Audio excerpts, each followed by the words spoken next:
Hello students, कैसे हैं आप सब। आई होप आप सब बहुत अच्छी हैं और प्रॉपर स्टडी भी कर रही हैं और मौज मस्ती भी कर रही हैं। पाठ 9 सोने की खान, इसका बुक वर्क हमारा कंप्लीट हो चुका है।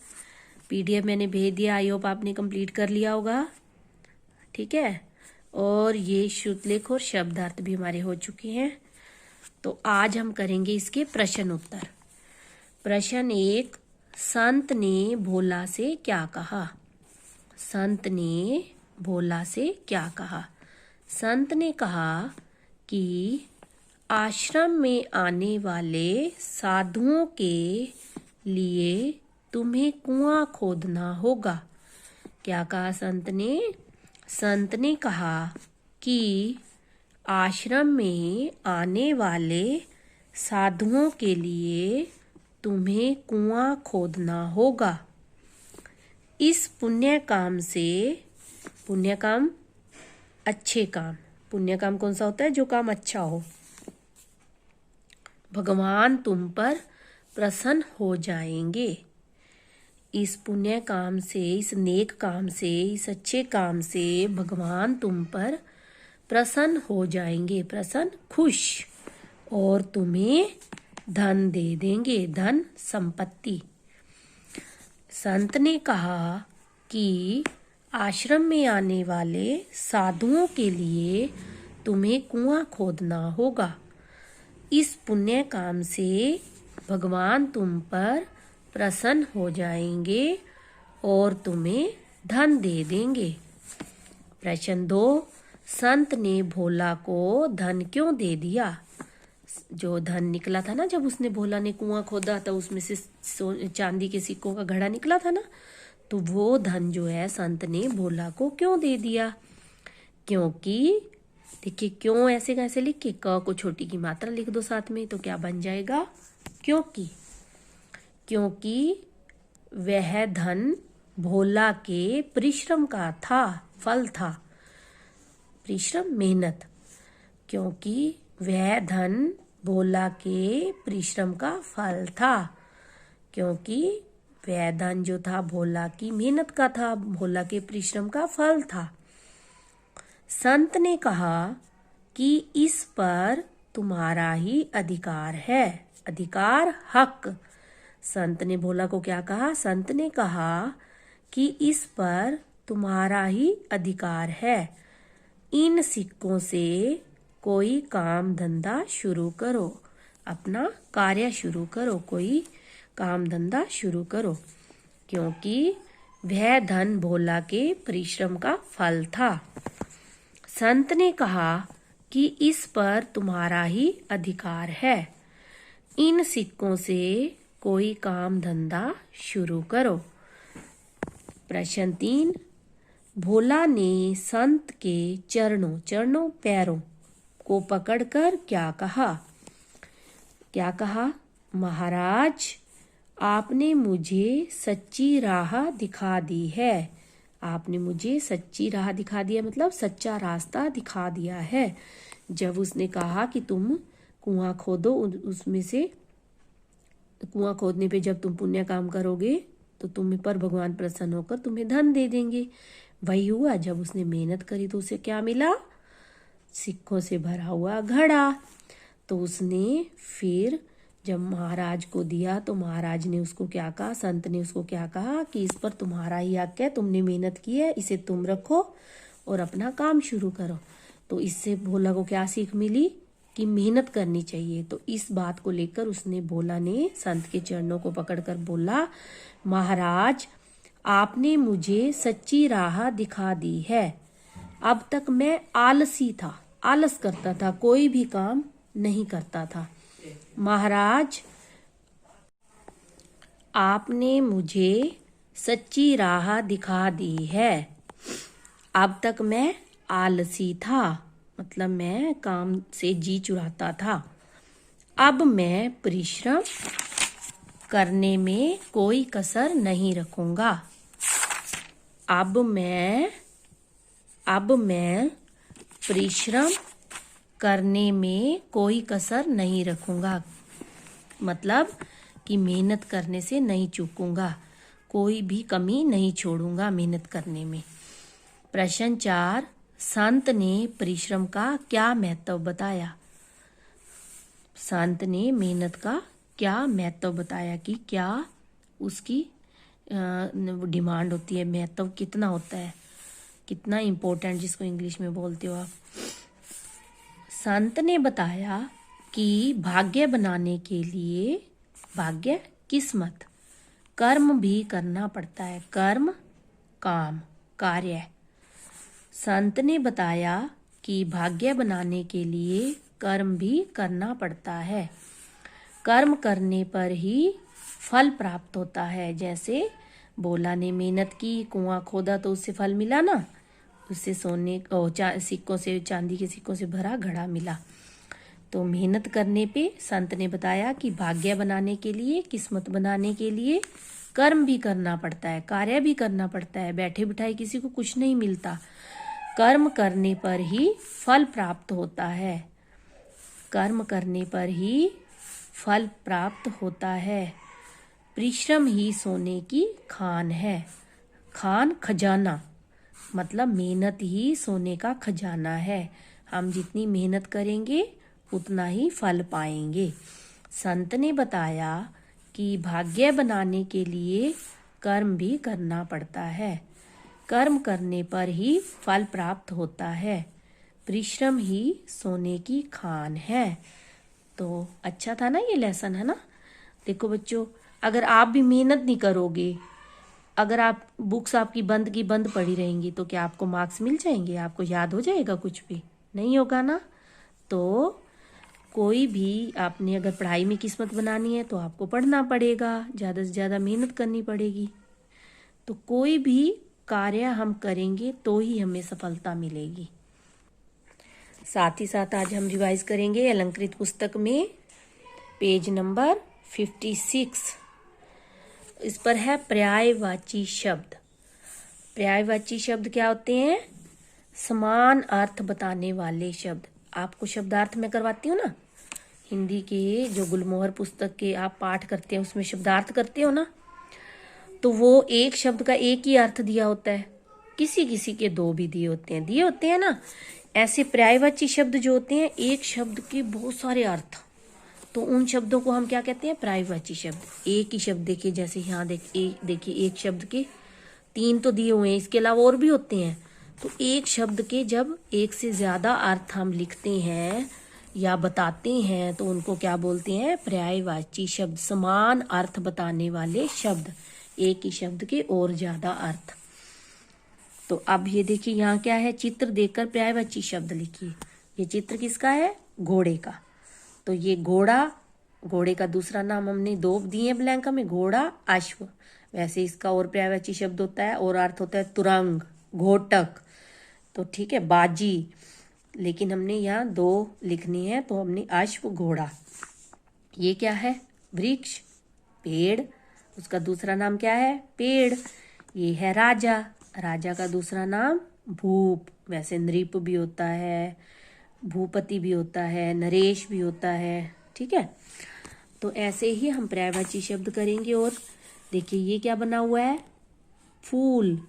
ये क्या बना हुआ है? फूल। फूल के और पर्यायवाची शब्द यानी और समान अर्थ देने वाले शब्द कौन से हैं? सुमन, कुसुम, पुष्प। सुमन, कुसुम, पुष्प। अब ये फूल है और ये है कमल। ये कमल है। फूल के पर्यायवाची ये बनेंगे सुमन, कुसुम, पुष्प। और कमल के पर्यायवाची नीरज, पंकज, जलज। अर्थ समझ, ये डिफरेंस समझ लो बेटे, अंतर समझ लो।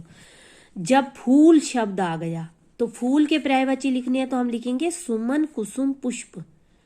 लेकिन कमल, कमल एक फूल का नाम है। ये फूल, ये बोल रही हूं मैं, फूल, ये फूल के पर्यायवाची हैं। और कमल जो है फूल का नाम है। फूल तो है ही है, लेकिन फूल का नाम है। जैसे गेंदा का फूल होता है ना, तो ऐसे जब अकेला फूल आ गया उसके पर्यायवाची लिखने होंगे तो ये लिखेंगे। कमल के पर्यायवाची अलग होते हैं, नीरज, पंकज, जलज, सरोज। तो ये कमल के पर्यायवाची हैं। अब ये क्या बना हुआ है? घर। घर के पर्यायवाची गृह, सदन, आवास, भवन। घर के पर्यायवाची गृह, री की मात्रा है ना ग को, गृह, सदन, आवास। तो ये तीनों इनके समान अर्थ बताने वाले शब्द हैं। तो इस प्रकार हम क्या कह सकते हैं कि समान अर्थ बताने वाले शब्दों को पर्यायवाची या समानार्थी, समानार्थी का अर्थ होता है समान अर्थ बताने वाले शब्द, समान अर्थ बताने वाले शब्द या पर्यायवाची शब्द एक ही बात है। तो यहाँ कुछ पर्यायवाची शब्द दिए, मैं आपको रिवाइज करवाती हूँ। ये आकाश के पर्यायवाची शब्द यानी आकाश के और नाम यही लिख लो, यही माइंड में बिठा लो कि और नाम कौन कौन से हैं। आकाश को और हम क्या क्या कह सकते हैं, आकाश का अर्थ और क्या क्या हो सकता है। आकाश, आसमान, गगन, नभ। आकाश, आसमान, गगन, नभ। जल, नीर, पानी, अम्बु, पेय। सलिल भी होता है। जल, नीर, पानी, अम्बु, पेय। नीर, पानी, अम्बु, पेय। जग, संसार, दुनिया, जगत। विश्व भी होता है। जग, संसार, दुनिया, जगत। दोस्त, मित्र, सखा, सहचर, साथी। दोस्त, मित्र, सखा, सहचर, साथी। सुबह, सवेरा, प्रातः, भोर। सुबह, सवेरा, प्रातः, भोर। धरती, जमीन, धरा, वसुधा, पृथ्वी, भूमि। धरती, जमीन, धरा, वसुधा। धरती, जमीन, धरा, वसुधा, भूमि। ये भी धरती के पर्यायवाची हैं। सूर्य, सूरज, रवि, दिनकर, दिवाकर, भानु। तो ये जो यहाँ दिए हुए मैं आपको एक बार वही करवा रही हूँ। सूर्य, सूरज, रवि, दिवाकर, दिनकर, भानु, ये भी सूर्य के पर्यायवाची है।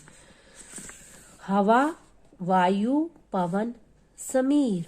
हवा, वायु, पवन, समीर। हवा, वायु, पवन, समीर। पर्वत, पहाड़, गिरी, शैल। पर्वत, पहाड़, गिरी, शैल। पक्षी, पंछी, खग, विहग। पक्षी, पंछी, खग, विहग। शेर, शेर के पर्यायवाची यानी शेर के और क्या क्या नाम होते हैं देखिए। शेर, सिंह, केसरी, वनराज। शेर, सिंह, केसरी, वनराज। चंद्रमा, शशि, इंदु, राकेश। चांद भी लिख सकते हो आप, है ना। चंद्रमा, शशि, इंदु, राकेश, चांद। नदी, सरिता, तटिनी, तरंगिणी। नदी, सरिता, तटिनी, तरंगिणी।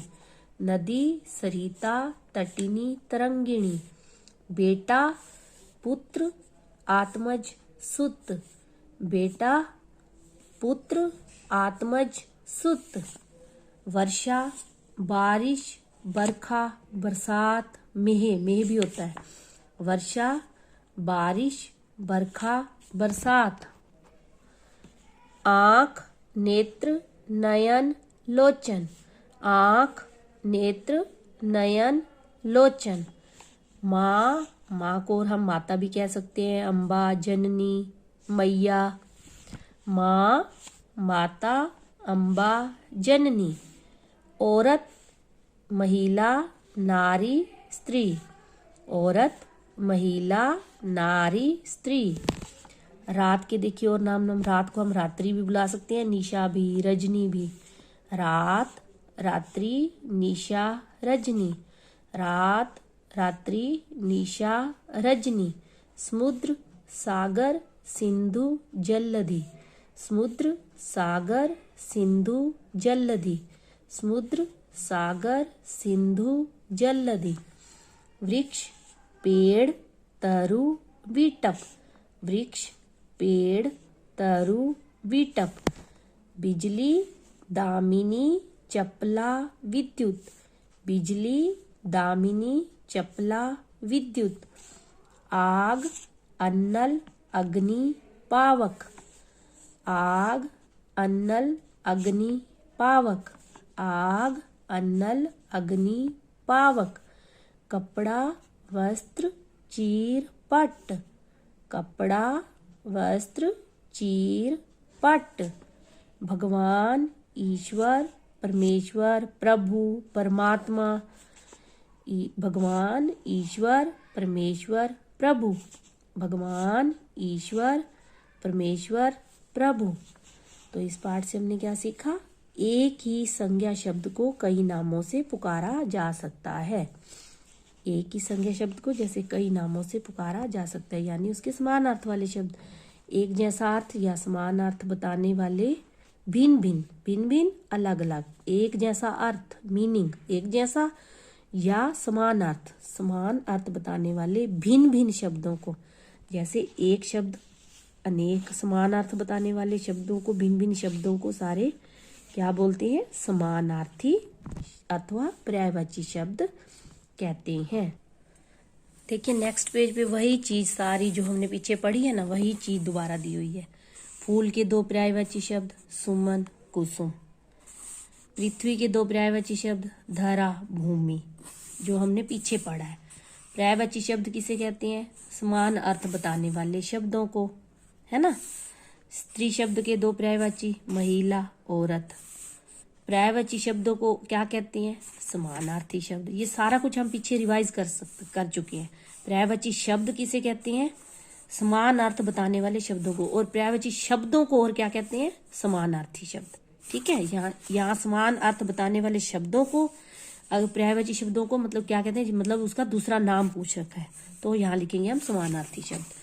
अब प्रश्न 3 में दिया हुआ है, नीचे दिए हुए शब्दों में उस शब्द पर गोला लगाइए जो समानार्थी नहीं है। मतलब उसका मित्र शब्द दिया है, तो इसमें जो उसका समान अर्थ नहीं है उस पे गोला लगाना है। शत्रु नहीं है, ये दोनों है। फूल का समानार्थी शब्द कुसुम भी है, सुमन है, पेड़ नहीं है, तो हमने इस पे गोला लगा दी। कमल का नीरज भी है, पंकज भी है, चपला नहीं है, तो इस पे गोला लगा दिया। जो नहीं है समानार्थी शब्द। पुत्र का बेटा भी है, सुत भी है, पुत्री नहीं है, तो इस पे गोला लगा दिया। हमने पीछे किए हैं ना पर्यायवाची शब्द, है ना। हवा का पवन भी है, वायु भी है, जल्दी नहीं है, तो इस पे गोला लगा दिया। अब गमले में कुछ पर्यायवाची शब्द आपस में मिल गए हैं, छांट कर लिखिए। अब देखिए हम एक एक करते जाएंगे। देखिए रात्रि, रात्रि किसका पर्यायवाची है? रात का, इसके सामने लिख देंगे। सूरज, सूर्य का, इसके सामने लिख देंगे। फिर आ गया आसमान, आसमान आकाश का है, यहाँ लिख देंगे। गृह, गृह किसका है? घर का, यहाँ लिख देंगे। बेटा, बेटा किसका है? पुत्र का पर्यायवाची शब्द है, यहाँ लिख देंगे। रवि इसका है, यहाँ। सदन इसका है, सॉरी घर का है, यहाँ लिख देंगे। सुत किसका पर्यायवाची है? इसका, यहाँ लिख देंगे। नभ आकाश का है, यहाँ लिख देंगे। रजनी रात का है, यहाँ लिख देंगे, है ना। इजी है ना।